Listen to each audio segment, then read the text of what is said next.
பாக்கு முட்டை போட்டதுவா பட்டத்து ராணி அதுல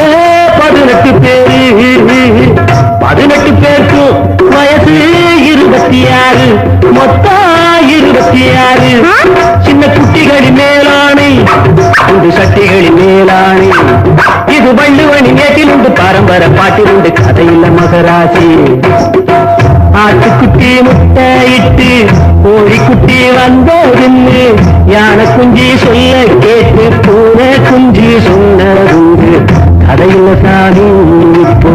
காணுது பூமி இது மட்டும்தானா